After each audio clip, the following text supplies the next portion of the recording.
Alright, let's talk about different kinds of data that you have might encounter. Pretty basic stuffs here, but gotta start with the simple stuff and we will work our way up to mining and machine learning things. It is important to know what kind of data you are dealing with, because different techniques might have different nonsense depending on what kind of data you are handling. So there is several flavors of data, if you will, and I like ice cream, which is the main reason this slide is up. But moving on, there are numerical, categorical and ordinal data. And again, there are different variations of techniques that you might use for different types of data. So you always need to keep in mind what kind of data you are dealing with, you are analyzing it. Let's start with numerical. It is probably the most common data type. Basically represents some quantifiable things that you can measure.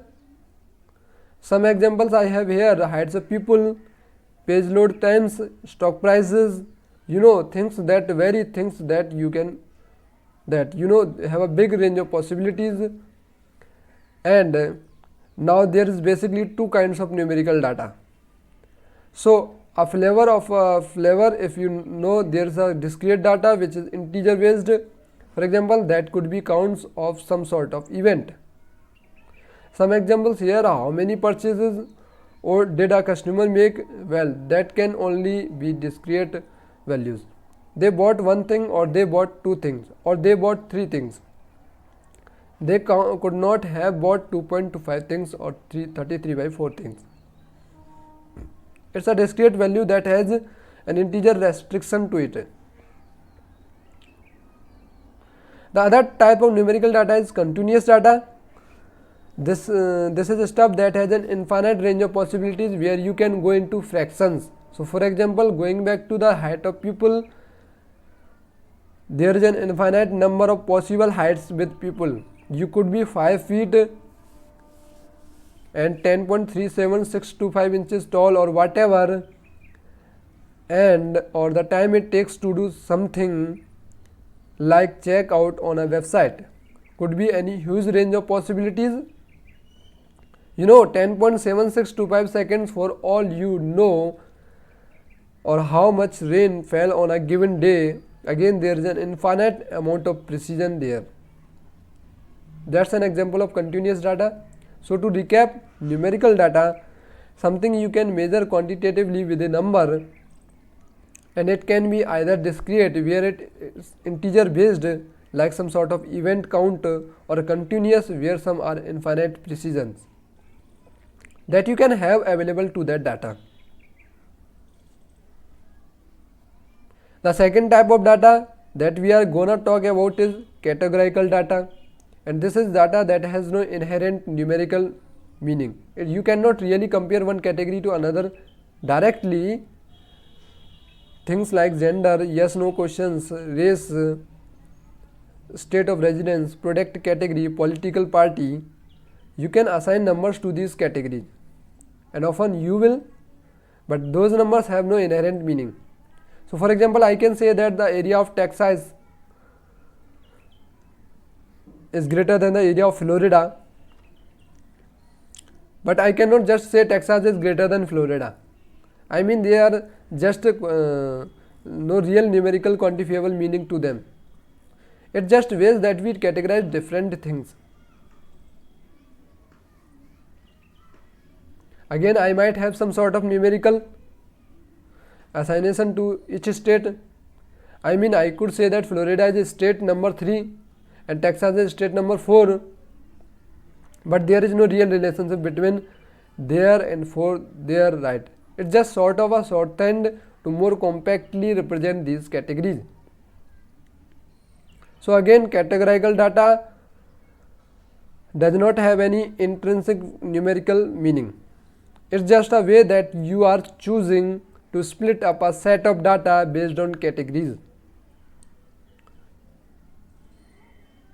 And the last category that you tend to hear about the types of data is ordinal data. And it's sort of a mixture of numerical and categorical data. And a common example is star rating for a movie or music, or that you have. In this case we have a categorical data, in that it can be 1 through 5 stars, where 1 might represent poor and 5 might represent excellent, but they do have mathematical meaning. We do know that 5 means it's better than a 1. So this is a case where we have and data where the different categories actually have a numerical relationship to each other. So I can say that 1 star is less than 5 star. I can say that 2 star is less than 3 stars.